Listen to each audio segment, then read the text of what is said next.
예, 민수기 26장입니다. 민수기 26장 1절에서 34절이에요. 민수기 26장 1절에서 34절이고 오늘 2차 인구조사입니다. 2차 인구조사.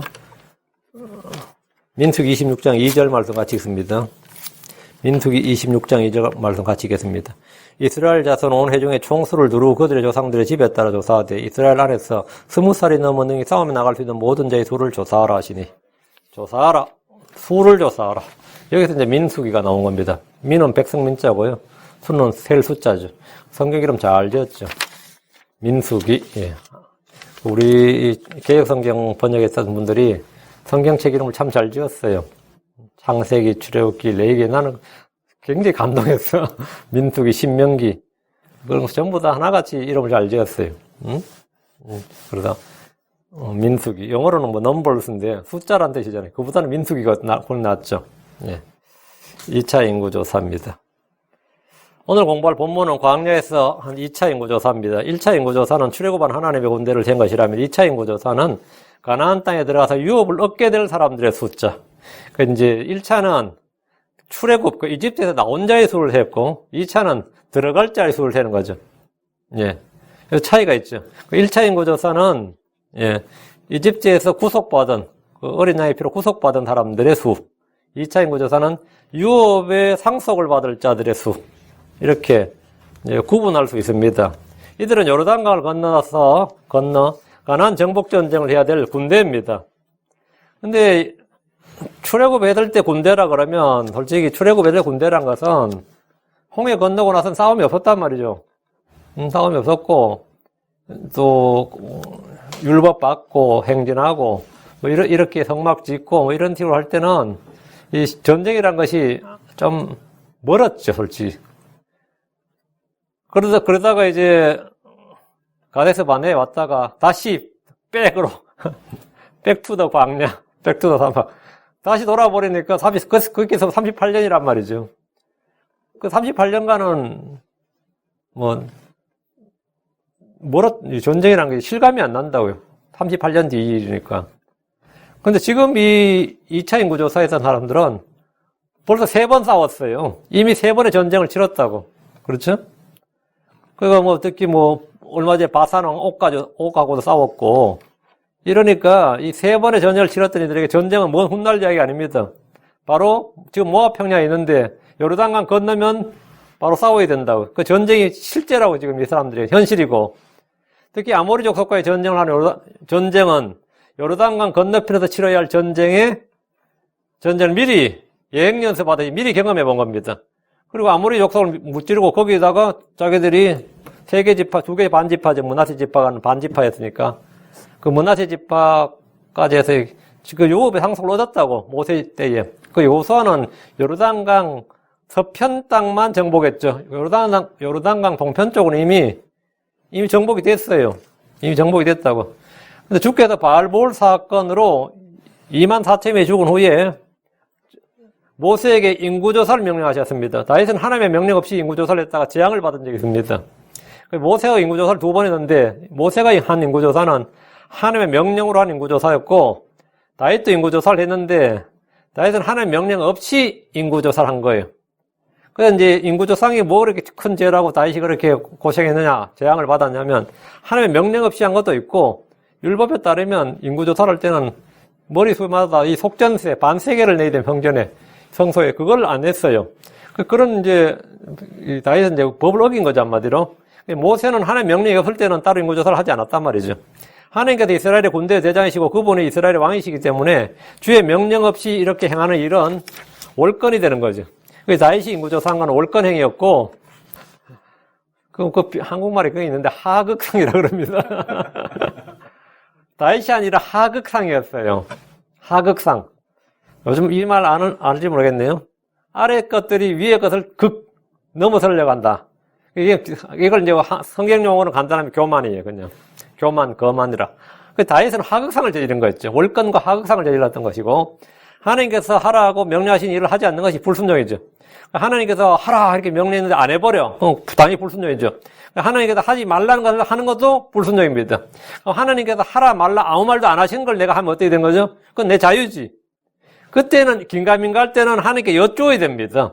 하나님께 여쭈어야 돼. 그래서 다윗은 이제 주님께 여쭙지 않고 한 거죠. 모세는 하나님의 명령에 신실하게 순종했습니다. 그는 40년의 광야 생활을 했고 이제 죽을 목적에 두고 백성들의 소를 다시 한번 계수했습니다.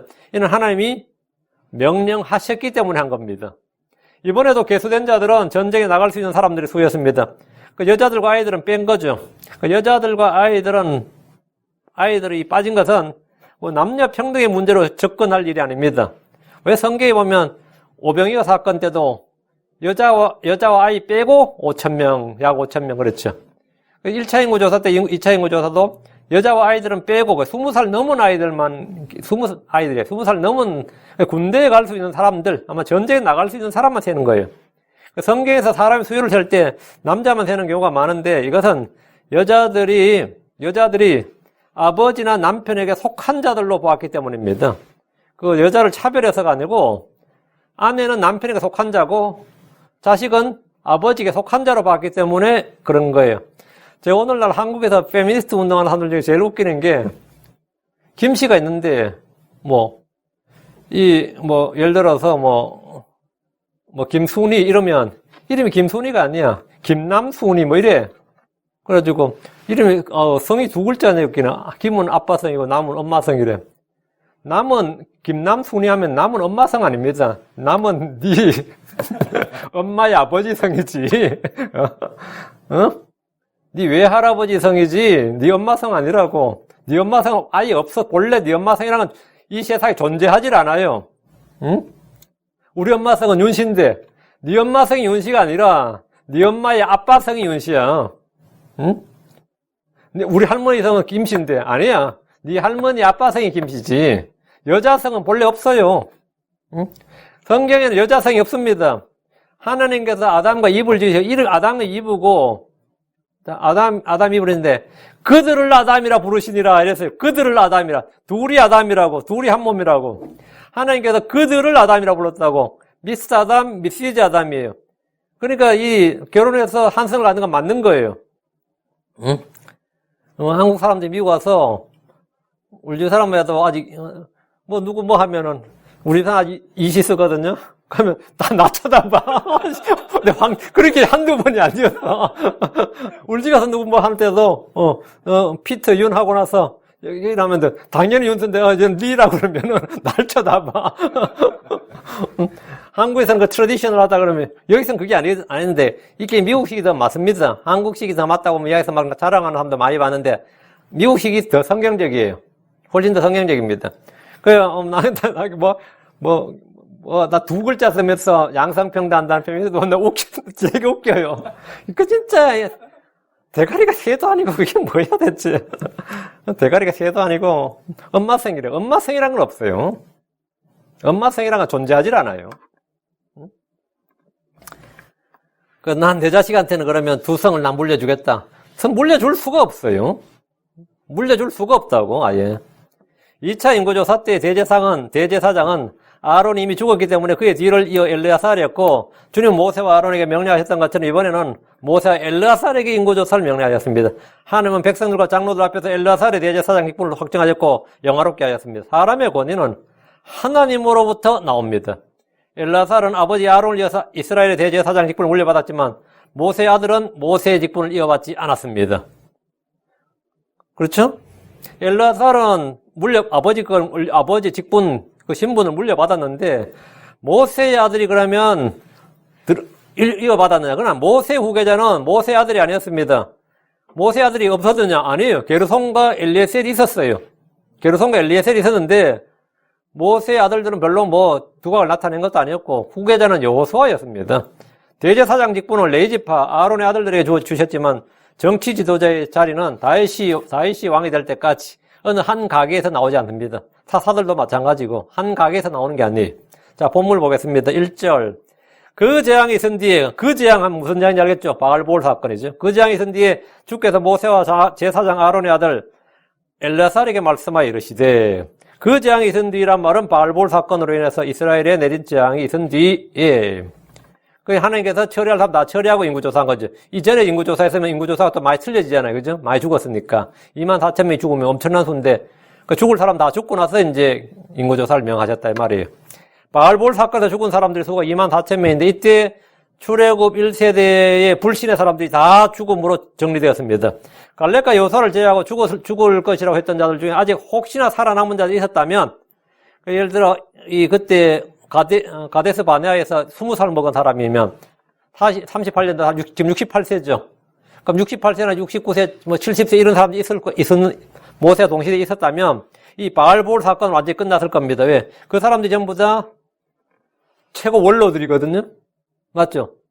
그 사람들은 가데스 바네아에서 20세면 이 모압 평야에서는 뭐라고? 최고 원로들이라고. 우두머리들이라고요. 그 우두머리들 목매 사람이 어떻게 되는 거죠? 싹을 다 정리되는 거예요. 주께서 너희에 관하여는 너희 사체가 이 광야에서 쓰러질 것이요. 이 말씀대로 출애굽 1세대 불신과 불순종의 세대는 이 광야에서 모두 소멸되었습니다. 마지막에 소멸된 게 모압 평야였어요. 주님 모세와 제사장 아론의 아들 엘라살에게 말씀하셨습니다. 아론이 이미 호르산에서 죽었습니다. 아론이 출애굽 40년 5월 1일에 죽었으니까 2차 인구조사는 그보다 몇 개월 뒤에 실시되었음을 알 수 있습니다. 예, 2절입니다. 이스라엘 자손 온 회중의 총수를 두루 그들의 조상들의 집에 따라 조사하되 이스라엘 안에서 20살이 넘어 능히 싸움에 나갈 수 있는 모든 자의 수를 조사하라. 주께서 이스라엘 자손 온 회중의 총수를 두루 그들의 조상들의 집에 따라 조사하도록 하셨습니다. 이미 한 번 인구조사가 있었지만 어느덧 세월이 수십 년 흘렀습니다. 조상들의 집에 따라서 조사하라는 것은 이번 인구조사가 지파별, 가문별로 하라는 것인데 이는 가나안 땅에 들어가서 유업의 상속, 땅의 분배, 땅을 나눌 때 그 땅의 분배를 하기 위한 겁니다. 인구조사 대상은 20세 이상으로 전쟁에 나갈 수 있는 사람들이었습니다. 가나안 정복전을 앞두고 있기 때문에 군사적인 목적이 가장 컸습니다. 이번에 인구조사는 군사적인 목적이 가장 컸어요. 징병이에요, 징병. 민수기에 20살이 넘어오란 표현이 무려 14번 나옵니다. 20살이 넘어오란 표현이. 이번 인구조사는 유업의 상소로 주신 땅에 들어갈 자들을 계수하는 겁니다. 1차 인구조사와 2차 인구조사를 비교해보면 이 전체 토탈, 총수에서는 그렇게 큰 차이가 안 납니다. 총수에는 큰 차이가 없는데, 줄었을 것 같아요, 늘었을 것 같아요. 40년간 질병도 없었고, 그렇죠?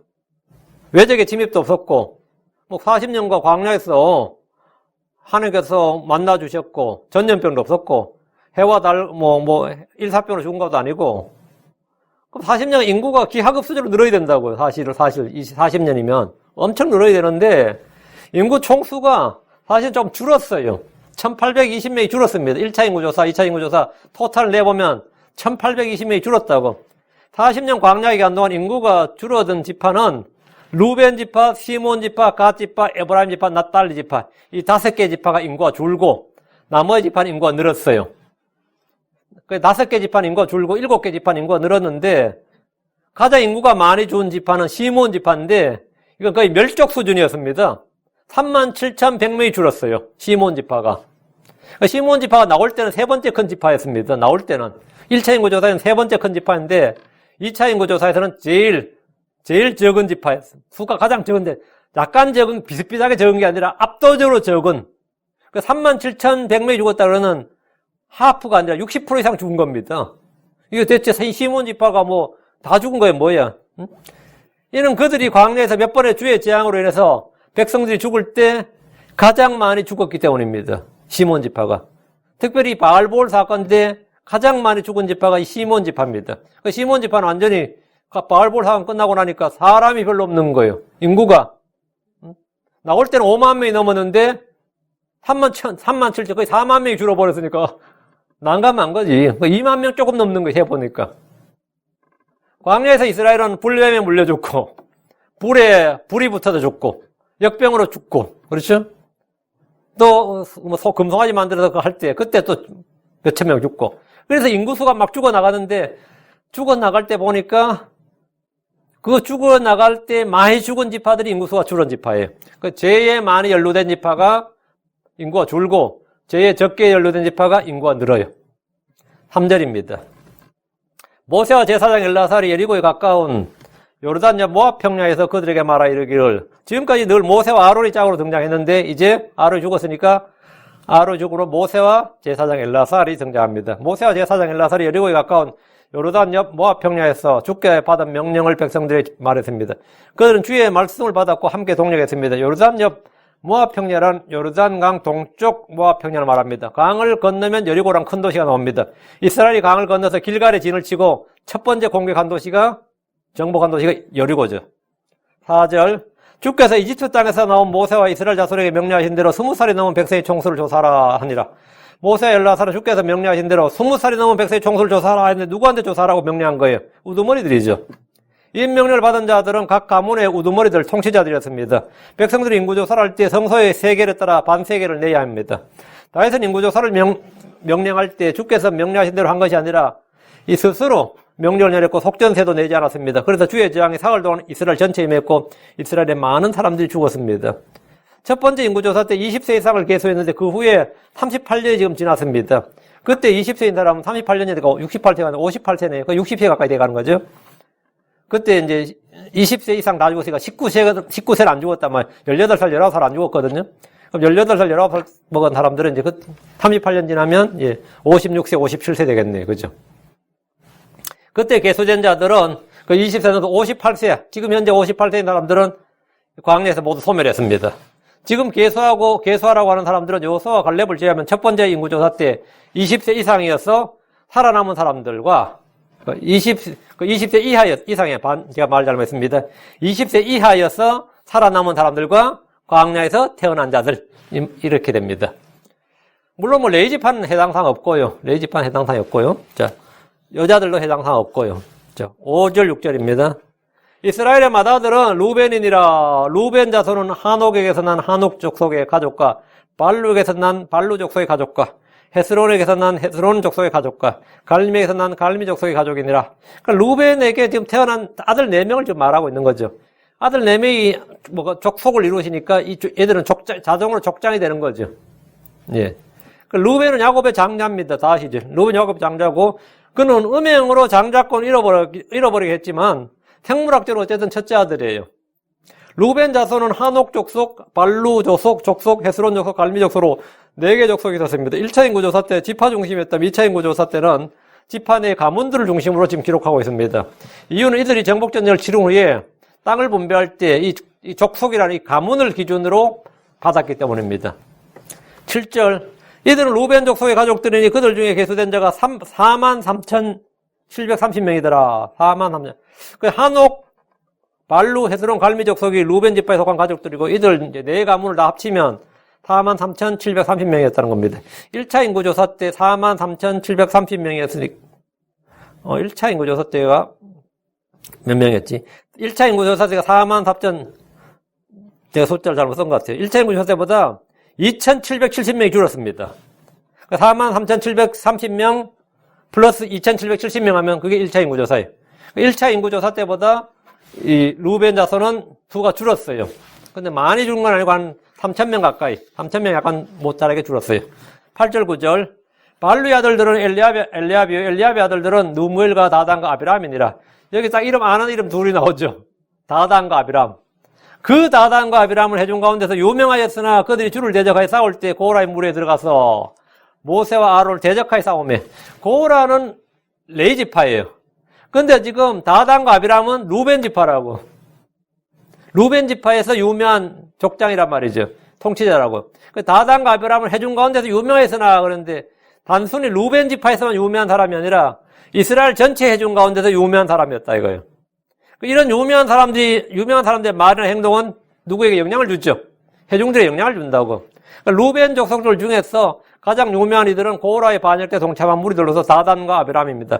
발루의 아들이 엘리압이고 엘리압의 아들들 중에서 누무엘, 다단, 아비람 셋이 있었는데 이들 중에서 다단과 아비람은 회중 가운데서 유명했다는 겁니다.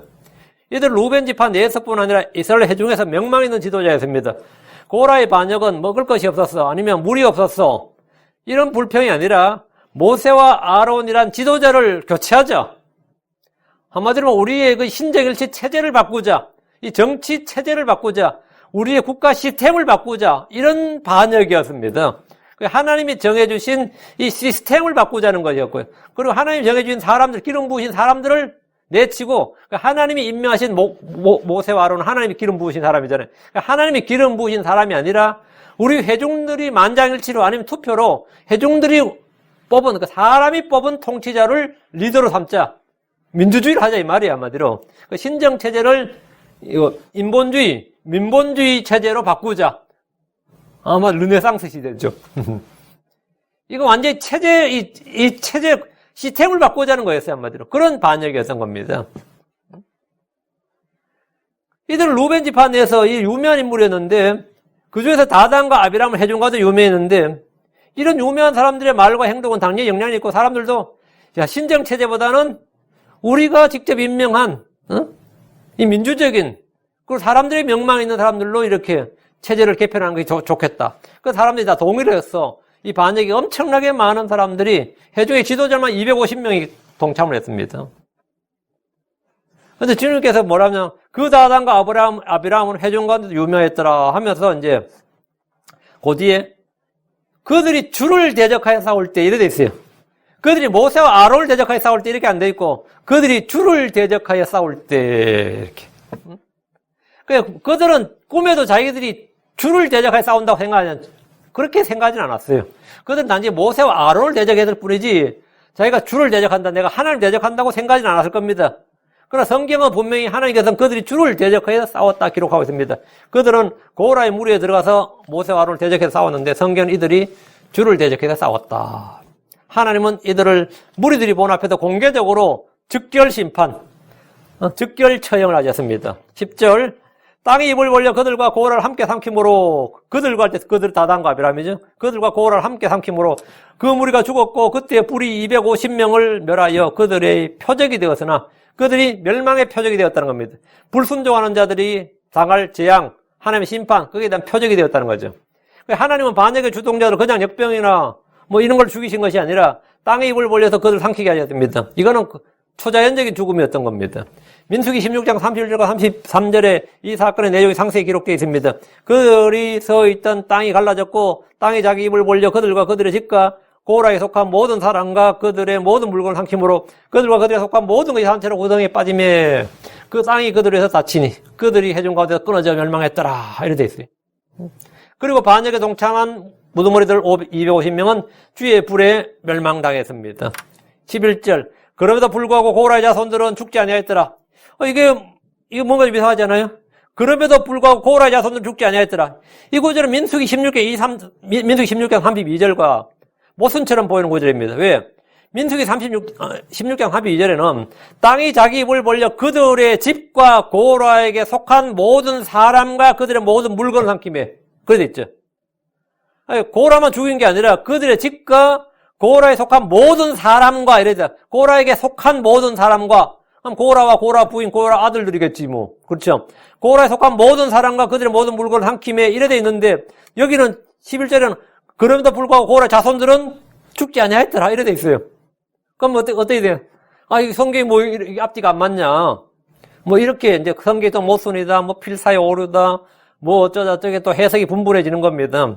이런 구절들은 믿음이 연약한 자들과 성경에 대한 마음의 순수함이 없는 사람들에게 항상 그 마귀가 틈을 노리고 그들의 불신의 씨앗을 뿌려줘요. 저는 어떤 분하고 이야기하는데, 이러더라고. 성경에 당연히 내가 오류가 없죠. 성경에 당연히 오류가 하나님 영감 있는 말이니까. 바울과 바나바가 서로 싸웠죠. 그리고 맞다고. 누가 잘못했지요? 이러는 거야. 바울과 바나바가 서로 싸웠는데 누가 잘못했죠? 그러니까 둘 다 잘못했지. 응? 그래서 그게 성경에 오류고. 근데 바울이 잘못했다 그 말 하고 싶은 거예요. 왜? 나중에 바울 서신 나오거든요. 마가를 데려오라든지 뭐 마가 내게 유익한 자라든지 하니까 그때 바울이 싸우면서 바울이 잘못했다. 그 말은 바울이 잘못했다는 말은 바울에서는 그래서 뭐가 있다? 오류가 있을 수 있다. 어디서 지금 나한테 폼 잡고 있는 거야 지금. 응? 내가 딱 깨뚫어 봤어요. 딱 그 말할 때. 이놈이 또 분명히 또 요런 논리를 그러니까 저는 그래서 바나바 잘못했죠. 그랬어요. 바울이 둘 다 잘못했는데 굳이 바울과 바나바 둘 중에 누가 잘못했냐 그러면 이 대부분 교회에서는 바울이 잘못했다 그래요. 왜? 아까 말한 대로 디모데전후서에 마가 이야기가 나온단 말이지. 응? 그러니까 바울이 그때 성격이 급해가지고 마가를 내친 건 잘못했고 바나바 싸운 건 잘못했다 이런데 성경 그렇게 기록되지 않는. 바울과 바나바가 싸워서 각기 자기 길로 갔죠. 그 이후로부터 바나바는 등장하지 않습니다, 성경에. 바울은 계속 나오지만. 바나바가 그때 육신의 정에 이끌려서 친척이랍시고 마가를 챙기다가 사고 난 거예요. 응? 그냥 하나님의 입장에서 그냥 바울의 말을 들었어야 돼요. 바나바는. 마가에 그냥 돌아가라. 마음 아프지만. 그리고 바나바는 계속해서 바울과 동행을 했어야 된다고.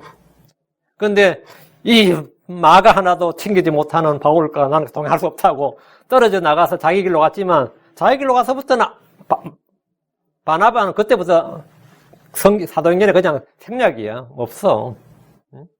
그 관점을 달려야 된다고. 내가 이제 그 이야기를 했더니만 바나바가 잘못했죠 그랬더니만 멘붕이 온 거지. 당연히 바나바가 잘못했지. 지금 하나님의 일을 하는데 육신의 정과 역심에 끌려서 챙겨가는 그 자체가 잘못이지. 바울 말이 100번 옳은 거죠. 마가는 그땐 자격이 없었어요. 근데 마가가 나중에 유익한 사람이 된 거지. 바울에게 내침을 받았던 마가가 회복이 됐다는 게 성경 핵심이지. 그때도 마가가 성숙했는데 바울이 좀탱이라서 잘랐다. 이게 핵심이 아니라고. 성경 보는 관점이 완전히 다른 거죠. 응?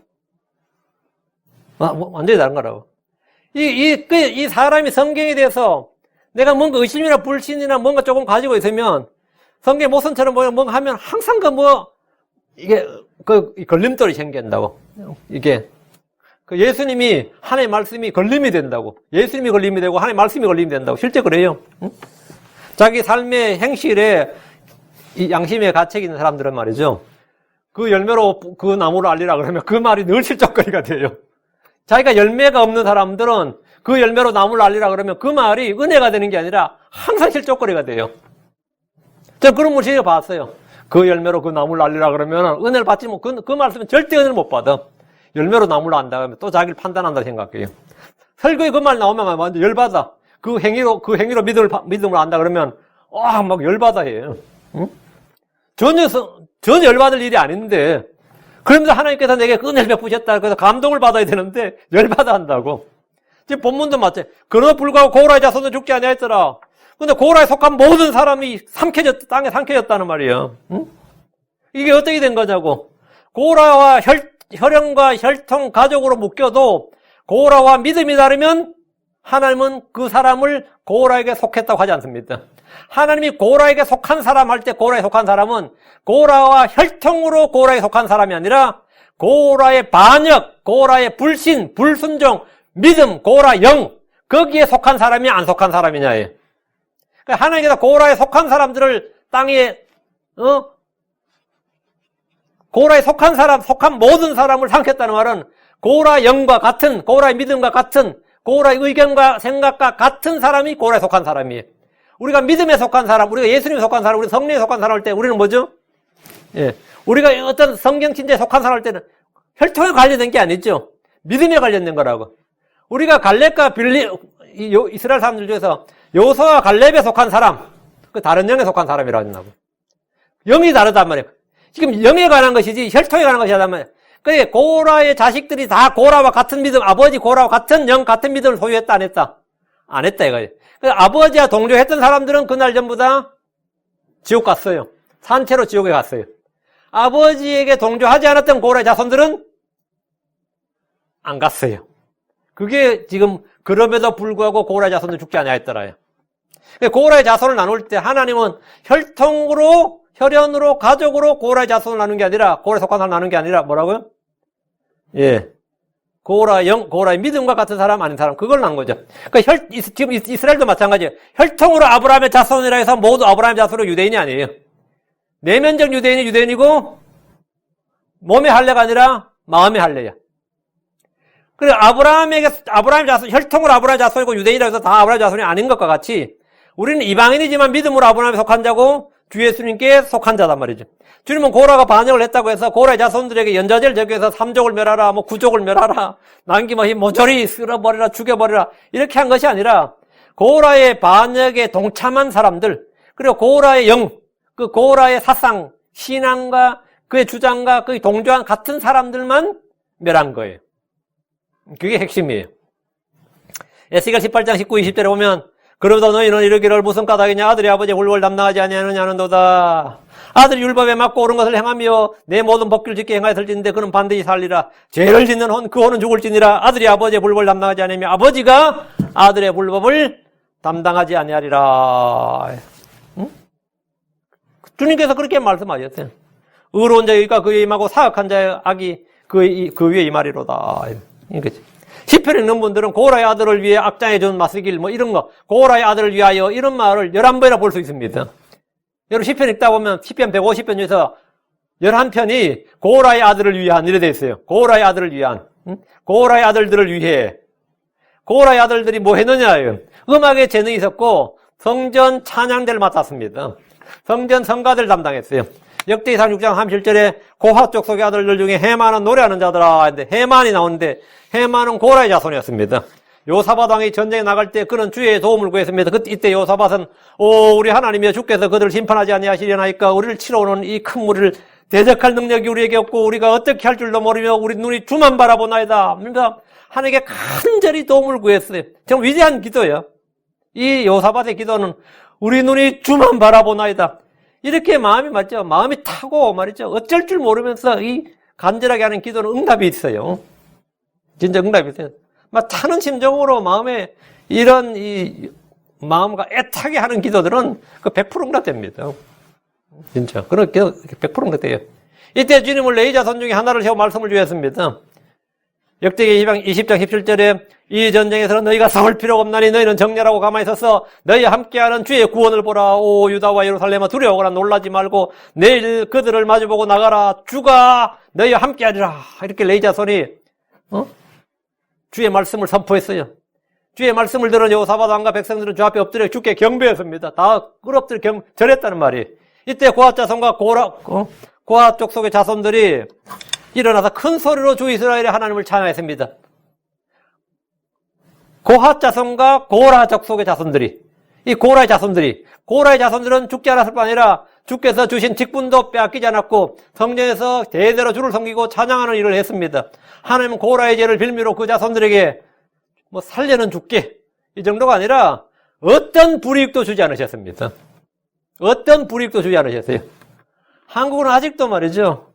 100년 전에 있었던 일, 친일파 후손들, 지금 이 사람들은 진짜 뭐 고조 할아버지, 뭐 아무리 늙어도 증조 할아버지인데, 이런데 말이죠. 그 사람들 친일파였다고.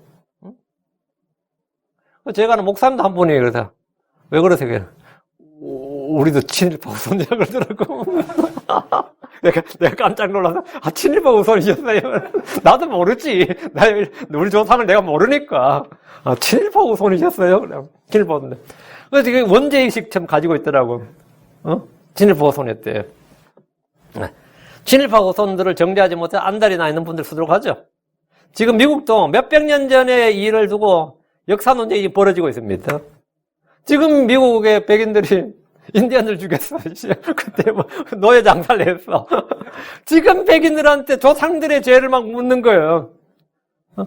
나는 그쪽도 아닌데. 그럼 어떻게 되는 거예요? 이 바보 같은 짓이죠. 바보 같은 짓이죠. 12절 13절입니다. 시몬의 아들들은 그들의 가족대로 이러하니 느무엘에게서 난 느무엘의 족속의 가족과 야민에서 난 야민 족속의 가족과 야긴에서 난 야긴 족속의 가족과 세라에서 난 세라 족속의 가족과 사울에서 난 사울 족속의 가족이니라. 그러니까 시몬의 자식이 많죠. 이렇게 시몬 자식이 많아요. 시몬 야곱의 둘째 아들이죠. 시몬은 기질이 난폭하고 잔인한 성품의 소유자였습니다. 야곱의 딸 디나의 사건 아시죠? 그 하몰의 아들들에게 욕보인. 그 야곱의 딸 디나의 사건 때 너희들 다 할례 받으라 그래놓고 칼을 들고 하몰과 그의 아들 세겜을 죽이고 그 도시 안에 있던 그들의 양과 소와 나귀들과 그 도시 안에 있던 것들 또 들에 있던 것들 그들의 모든 재물을 빼앗고 그들의 모든 어린 것들과 아내들 포로 사로잡고 싸그리 죽였던 아주 그 잔혹한 성품을 보인 사람이 이 시몬과 레위예요. 그들은 아버지 야곱과 상의 한마디 없이 전쟁을 치는 겁니다. 독단적으로. 그 훗날 요셉이 이제 태어나서 요셉이 17살 때. 그 요셉을 죽일 때 루벤은 반대를 했어요. 요셉 죽이지 말자고. 그 루벤은 반대를 했는데 요셉을 죽이자고 앞장섰던 형제가 있었는데 그게 시몬이었습니다. 그래서 차마 죽이지 못하고 그냥 팔자 이게 유다였고요. 훗날 요셉은 양식을 구하러 온 형제들 딱 보고 10명이 양식을 구하러 온 사람 10명이에요. 베냐민 안 왔고요. 요셉은 자기는 이집트에 와 있고 10명이 지금 양식을 구하러 이집트로 딱 왔는데 요셉은 기억나 안 나? 그때 그 나이면 다 알죠. 그때 팔 때 나한테 가장 잔혹하게 굴었던 놈이 누군지 다 알지. 그래서 베냐민 데리고 오라고 하면서 한 명을 결박하지. 그때 누굴 잡아뒀을 것 같아요? 시몬을 잡았어요. 포로로 시몬을 잡았다고. 응? 그래서 야곱도 12아들 성격을 다 아니까 그러다 또 예언의 말씀, 주의 영을 받아 형제들, 자식들에 예언의 말씀을 창세기 49장에 하는데 그 시몬의 예언이 뭐냐면 창세기 49장 7절에 시몬과 레이는 형제요 잔인한 도구가 그들의 처소에 있도다. 이렇게 창세기 49장 5절에서 또 말하여 그들의 분노가 맹렬함으로 그것이 저주를 받고 그들의 진노가 잔인함으로 그것이 저주를 받으리라. 내가 그들을 야곱 안에서 나누며 이스라엘 안에서 흩으리로다. 그래서 시몬을 흩어버리고 레이를 흩어버린다. 레이는 땅을 못 받고 12지파의 도시들만 받아서 흩어졌어요. 그렇지만 레이는 어쨌든 제사장 가문이 흩어져도 뭡니까? 정체성을 유지했는데 시몬은 그냥 흩어져 버린 거예요. 시몬은 그냥 흩어져 버렸어요. 그 시몬 족속의 느몰, 야민, 야긴, 세라, 사울 족속인데 창세기 46장 느무엘이 나오는데 여기서 나온 느무엘은 창세기 46장에 여무엘이라고 나와요. 이름이. 느무엘과 여무엘은 같은 이름입니다. 14절 이들은 시몬 족속의 가족들로서 22,100명이니라. 22,100명. 그 22,200명이네요. 22,200명이니라 해야 되는데 1차 인구조사 때가 59,300명이었거든요. 1차 때가 6만 명이었다고. 그런데 2차 때는 2만 명이라고. 얼마나 줄었는지 알겠죠? 절반이 준 게 아니에요. 이만큼 인구는 줄려고도 힘들어요. 이 가족 계획에도 이만큼 38년 만에 이만큼 줄지는 않습니다. 가족 계획을 해도. 그들은 오랜 광야 생활을 마치면서 무려 37,100명이 죽었습니다. 죽은 자가 지금 살아있는 사람보다 더 많아. 그럼 도대체 시몬 지파에 뭔 문제가 있었던 겁니까? 주께서 재앙으로 칠 때마다 시몬 지파가 가장 많이 죽었기 때문입니다. 불신과 불평과 불순종과 음행과 우상 숭배 등에 늘 연루된 지파가 시몬 지파였습니다. 바알볼 사건 때 시므리를 통해 보듯이 이들은 죄로 말미암아 가장 적고 약한 지파가 되었습니다. 출애굽 때는 유다와 단 지파를 이어서 세 번째로 큰 지파였는데 광야를 통과하면서 그들은 가장 적은 수가 되었습니다. 의가 민족을 일으킬 때 죄는 민족이든 지파든 개인이든 가문이든 누구든지 파괴를 시키고 약화시키고 망하게 합니다. 사람을 크고 강하게 하는 것은 주의 은혜입니다. 말씀의 은혜를 받는 사람들은 영이 강해지고 잘합니다. 그러나 죄의 정욕을 따르는 사람들은 약하게 됩니다.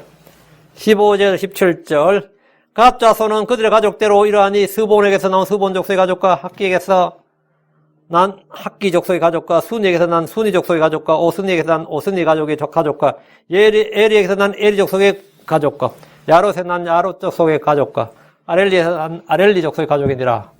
그 갓 지파는 스본 족속, 학기 족속, 순이 족속, 오스니 족속, 에리 족속, 아롯 족속, 아멜리 족속의 가족입니다. 갓은 야곱의 7번째 아들이고 레아의 여종 실바의 첫 아들이죠.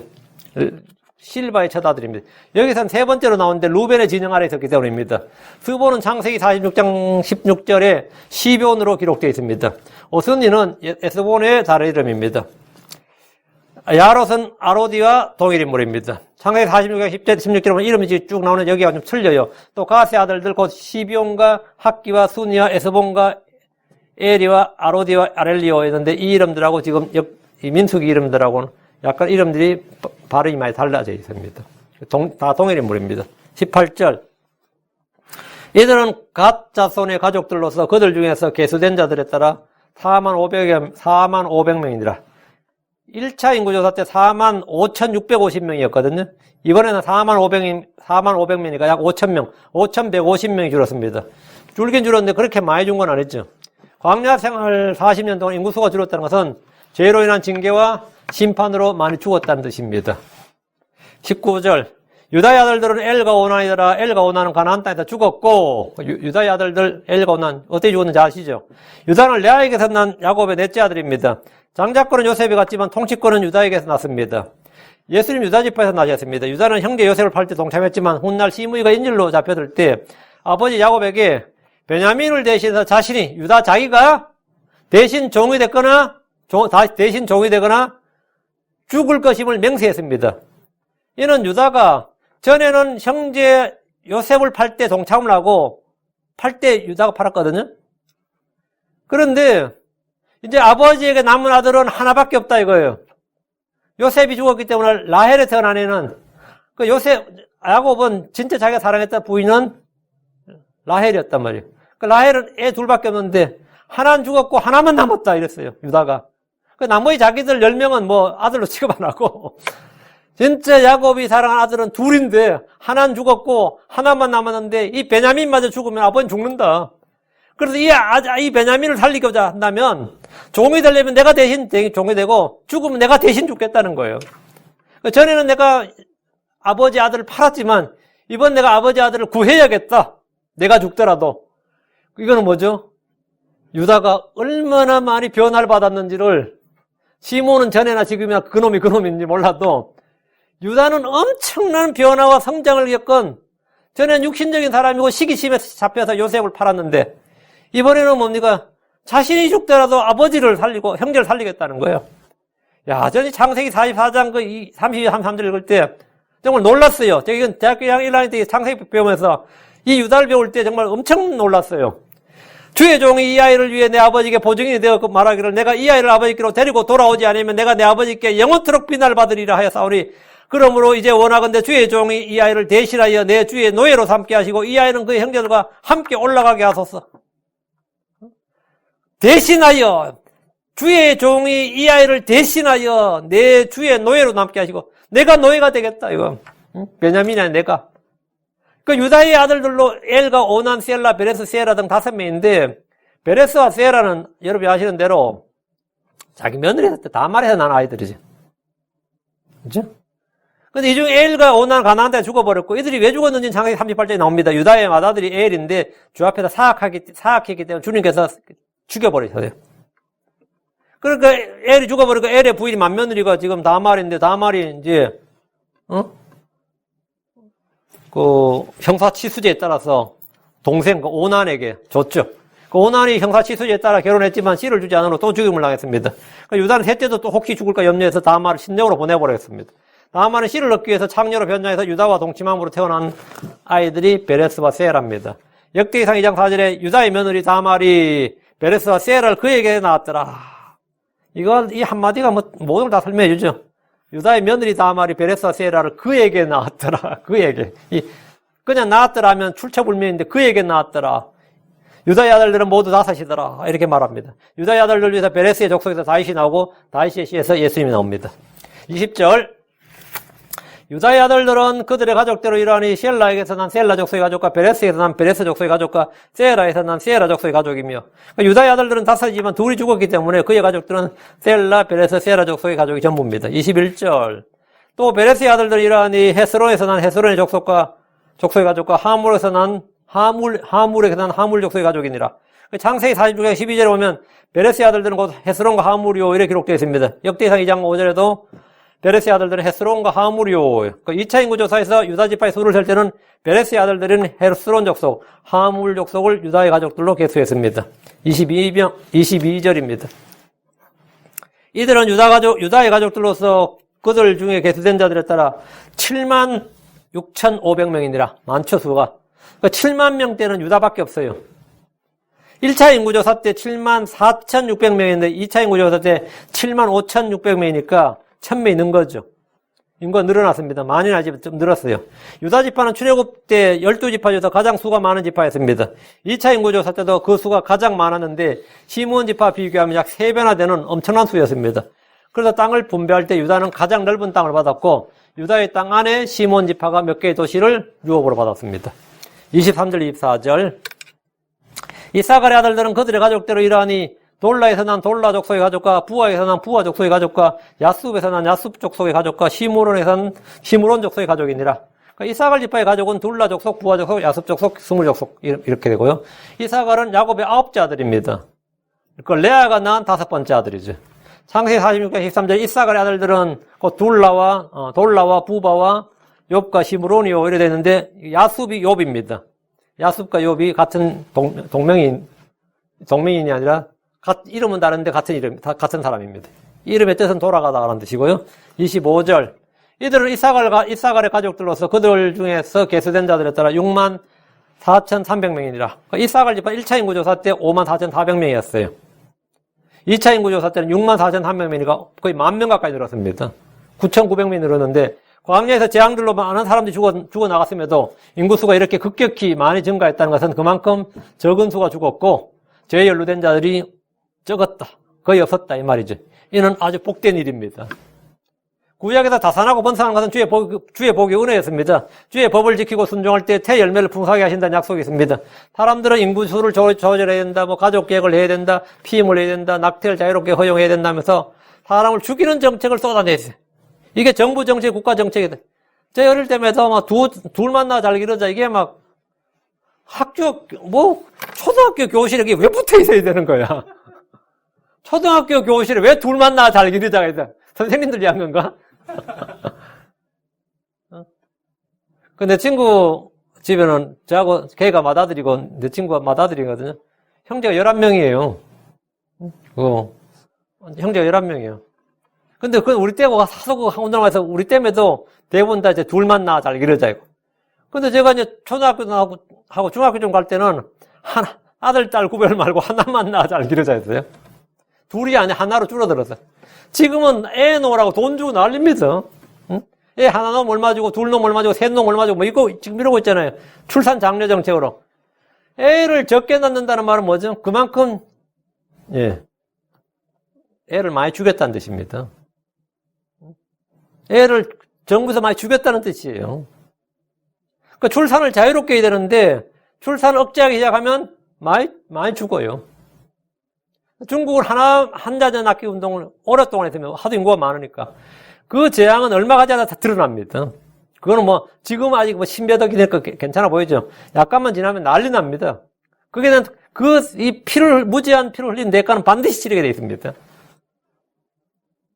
근데 미국은 정책적으로 그런 걸 안 했잖아요. 이거는 참 복된 나라인데. 정부가 안 하니까 뭐가 하는 거죠? 페미니스트들이 그 짓 하고 있는 거예요. 난리를 치고 있냐, 지금? 난리를 치고 있는 거예요. 낙태를 합법화 시키는 그 운동하느라고. 자, 26절입니다. 스불론의 아들들은 그들의 가족대로 이러하니 세레덱에서 난 세레 족속의 가족과 엘론에서 난 엘론 족속의 가족과 얄레엘에서 난 얄레엘 족속의 가족이니라. 스불론 지파의 가족들은 세레 족속, 엘론 족속, 얄레엘 족속입니다. 창세기 46장 14, 15절에 스불론의 아들들 곧 세렉과 엘론과 엘레엘이니 이들은 레아가 밧다나르 야곱에게 낳은 아들들이니라. 스불론은 레아의 6번째 아들이자 야곱의 10번째 아들입니다. 스불론 지파의 대언자로 우리 가장 유명한 사람이 있습니다. 가데벨 사람 아미띠 아들 대언자 요나. 스불론 지파의 대언자입니다. 27절. 이들은 스불론 족속의 가족들로서 그들 중에 계수된 자들에 따라 65,000명이니라. 광야 1차 인구조사 때 스불론 지파가 57,400명이었습니다. 이번 2차 인구조사에서 그들은 3,100명이 증가해서 65,000명입니다. 많은 수는 아니지만 인구수가 감소하지 않고 증가했습니다. 28절. 요셉의 아들들은 그들의 가족대로 므낫세와 에브라임이요. 요셉은 야곱의 11번째 아들이고 라헬이 낳은 첫째 아들이죠. 라헬은 불임이었다가 하나님께서 태를 열어주셔서 요셉을 낳았습니다. 요셉은 야곱의 장자권을 받은 아들이며 다른 아들들보다 2 몫을 받았습니다. 그래서 요셉의 아들들은 야곱의 손자들이 아니라 야곱의 아들들이 됐어요. 므낫세와 에브라임은 혈통상으로 분명히 야곱의 손자죠. 요셉의 아들이니까. 12지파 할 때 요셉 지파는 안 나오죠. 에브라임 지파, 므낫세 지파지. 그러니까 에브라임과 므낫세는 학렬상 나머지 12지파에서 학렬상 한 단계 아래라고, 손자니까 한 단계 아래라고요.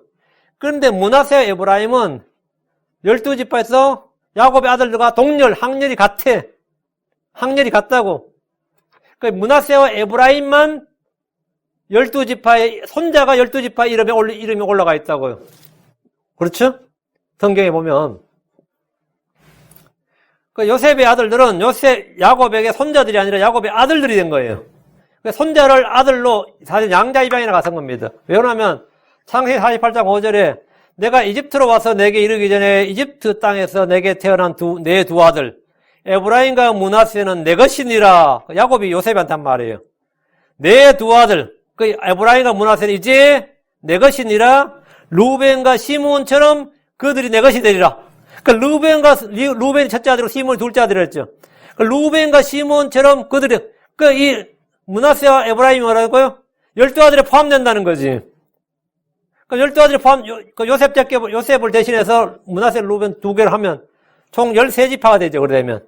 4지파가 이제 땅을 안 주고 빼면서 12이 되는 거예요. 이해되시죠? 예. 이스라엘은 12지파에서 10지파는 야곱의 아들들이지만 2개 지파인 므낫세와 에브라임은 야곱의 손자들이었습니다. 야곱이 이들에게 두 몫을 주려고 이들을 자신의 소유로 삼았기 때문입니다. 요셉은 17살에 형제들의 손에 이집트에 팔렸지만 30세에 이집트 총리가 되었고 110세에 이집트에서 죽었습니다. 그걸 묻혔어요. 근데 그의 뼈는 출애굽 때 모세의 손에 거두어져서 가나안 땅에 묻혔습니다. 여호수아 24장 32절에 이스라엘 자손이 이집트에서 가져온 요셉의 뼈를 세겜 곧 야곱이 세겜의 아버지 하물의 아들들로부터 은 100개를 주고 산 땅에 묻었더라. 그것이 요셉 자손의 상속 재산이 되었더라. 나올 때는 모세가 취했는데요. 묻어준 건 이제 여호수아가 한 거죠. 그러니까 요셉의 뼈를 취해서 가져나와서 이집트에서. 그러면 루벤이나 유다의 뼈는 어떻게 되게 될 것 같아요? 이게 이집트에 묻혀 있었던 거죠. 다른 족장들의 뼈는 요셉의 뼈만 조상들에게 올라왔고 장자권을 받았기 때문이죠. 그냥 이집트 땅에 묻혀 있었어요. 나머지 족장들은. 요셉의 아들들은 므낫세와 에브라임이고 에브라임은 요셉의 장자권을 받아서 이스라엘의 장자지파가 되었습니다. 29절입니다. 므낫세의 아들들 중에 마길에서 난 마길 족속의 가족이니라. 이 마길이 굉장히 유명합니다. 마길은 므낫세 지파에서 굉장히 유명해요. 이 요르단강 동편 땅을 차지한 사람이 마길 자손이고, 이 땅을 길앗 땅이라고 그러거든요. 길앗 땅이 뭐냐면 마길의 아들 이름이 길앗이에요. 마길이 길앗을 낳고 길앗에게서 길앗 족속의 가족이 나니라. 길앗 지역, 길앗 지방, 길앗 이름이 말이 뭐예요? 예, 길앗 족속의 땅이다 이 말입니다. 이거. 우리가 여기 얼바인 땅 하죠. 그 얼바인 가문의 땅이라고 그게 얼바인이라는 도시가 그런 거예요. 거기가 길앗 땅이라고. 므낫세는 요셉의 맏아들로서 이집트의 제사장 보디베라의 딸 아스낫에게서 태어났습니다. 이집트 여자하고 결혼했죠. 그것도 이집트 제사장 딸하고 결혼했어요. 그는 태생으로는 장자였지만 야곱이 오른손을 에브라임에 올리고 왼손을 므낫세에 올려 축복했습니다. 창세기 48장 19절에 진실로 그의 동생이 그보다 더 크게 되며 그의 씨가 여러 민족을 이루리라.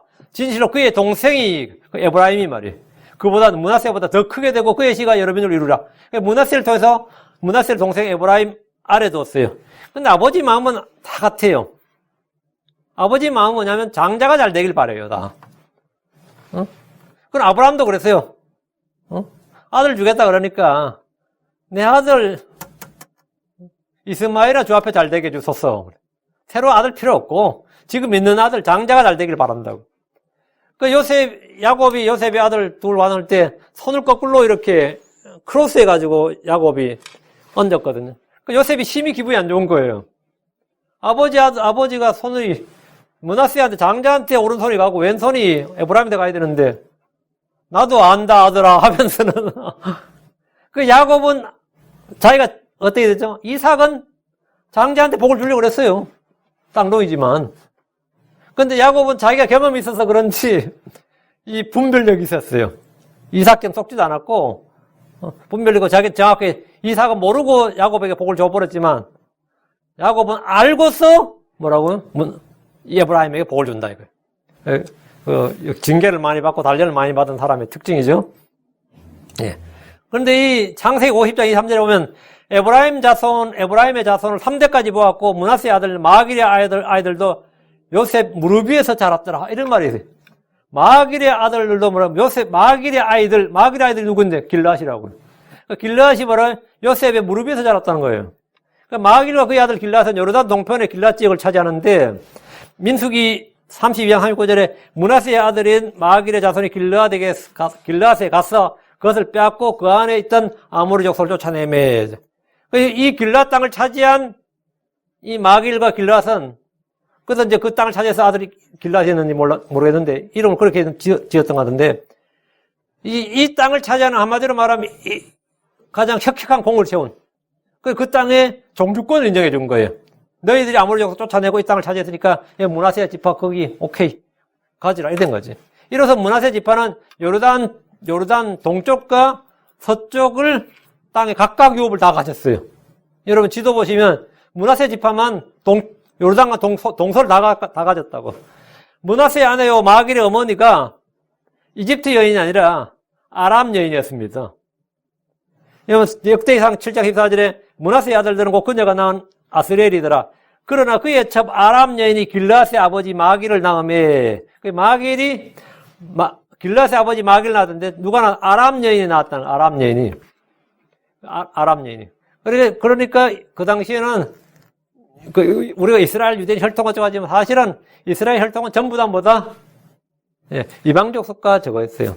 야곱까지만 같은 셈 족적이었지. 야곱 이하, 요셉부터 시작해서 그 이하는 12아들들은 전부 다 이방 여인과 결혼했습니다. 다 혼혈이었다 이 말입니다, 한마디로. 하나님은 사라를 외모로 취하지 않습니다. 그의 첩 아람 여인이 내렸는데 조선 유교 사회와 달리 성경은 첩의 자식들에 대해서 아무런 차별을 두지 않습니다. 첩의 자식은 아무런 차별을 두지 않아요. 3절 32절 길라스의 아들들이 이러하니 예셀에게서 난 예셀 족속의 가족과 헬렉에서 난 헬렉 족속의 가족과 이스라엘에서 난 이스라엘 족속의 가족과 세겜에서 난 세겜 족속의 가족과 스미다에서 난 스미다 족속의 가족과 헤벨에서 난 헤벨 족속의 가족이니라. 그러니까 길랏은 므낫세 손자고 마길의 아들입니다. 길랏 가족들은 예셀 족속, 헬렉 족속, 아스라엘 족속, 세겜 족속, 스미다 족속, 헤벨 족속. 이게 전부고 길랏은 아버지 마길과 더불어 므낫세 지파를 강성하게 만든 아주 마길과 길랏이 아주 힘을 합쳐서 길랏 동쪽 지역을 그 므낫세 땅으로 만들었던 므낫세 지파의 땅을 만든 사람이 그 므낫세 가문에서는 아주 혁혁한 사람이라고 볼 수 있죠. 33절 헤벨의 아들 슬로보핫은 아들이 없고 딸뿐이었는데 슬로보핫의 딸들의 이름은 말라와 노아와 호글라와 밀가와 디르사더라.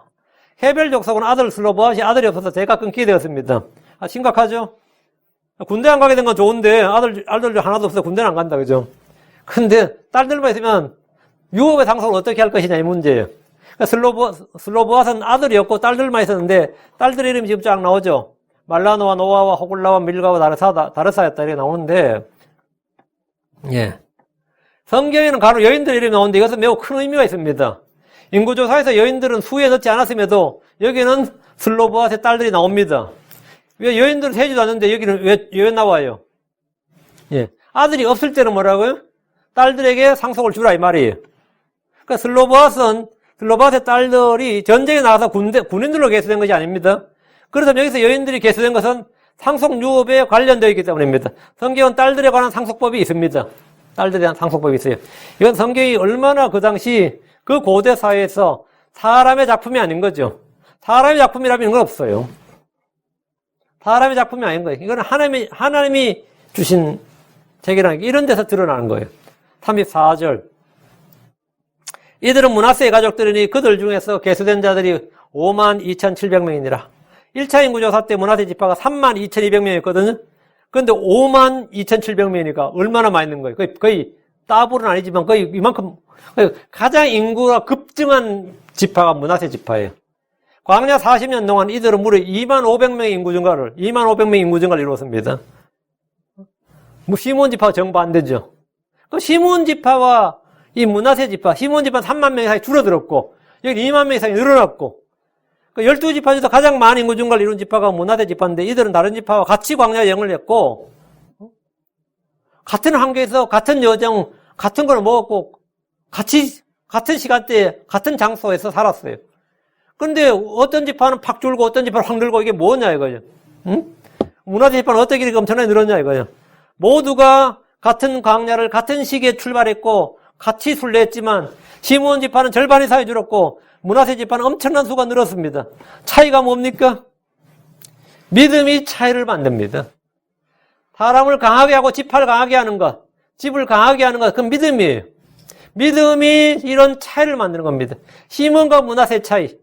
한 집안은 거의 멸문에 가까운 수가 줄어들었고 한쪽은 거의 따블에 가까운 수가 늘어났어요. 우리의 삶을 결정짓는 것이 바로 뭐냐에 믿음의 순종입니다. 믿음의 순종이에요.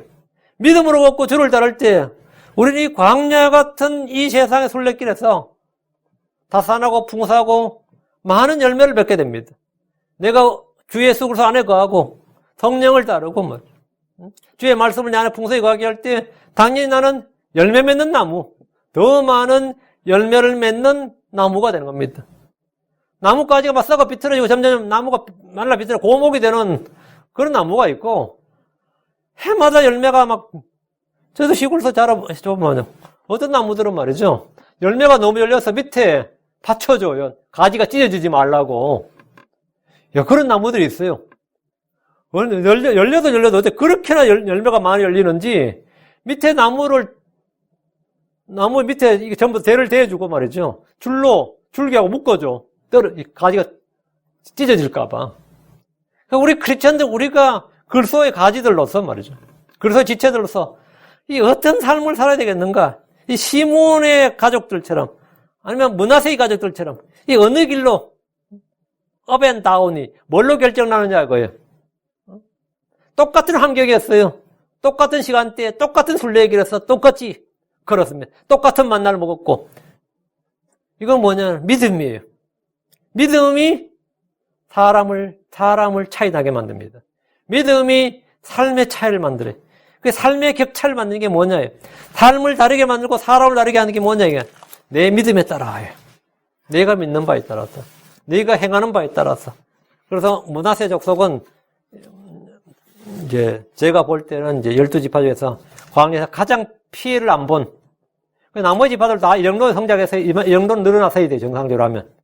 근데 가장 피해를 안 본 지파였다. 피해를 안 본 정도가 아니라 뭐 오히려 복을 받은 지파였다 이래 보이고요. 반면 시몬 지파는 완전히 뭐 망했죠, 거의 광야에서. 예. 오늘 여기까지 하고 다음 시간에 이제 계속해서 하겠습니다. 보통 이게 인구조사나 이런 가문에 이런 거는 말이죠, 제일 어려워요. 설교하기가 가장 난감한 숫자 나오고 이름만 쭉 나오고 하면 읽기도 그렇고 성경 통독할 때도 이런 부분들이 제일 난감한 부분이죠. 근데 우리는 성경 모든 말씀, 모든 단어가 하나님의 영감 주어진 것을 믿으니까 이 한 글자 한 글자에 다 의미가 있다. 이런 숫자 자체도 다 의미가 있다. 나의 이름도 저 하늘에 이렇게 기록되어 있겠구나. 생명책에 이렇게 기록되어 있구나. 내가 행한 일들도 이렇게 기록되어 있겠구나. 이렇게. 다단과 아비람이 죽고 말면 되지. 그 죽은 뒤에 또 이게 기록되어 있잖아요. 그 다단과 아비람은 이렇게, 이런 식으로, 우리가 이 경각심을 좀 가지고 좀 깨어 있어야 되겠습니다. 기도합시다.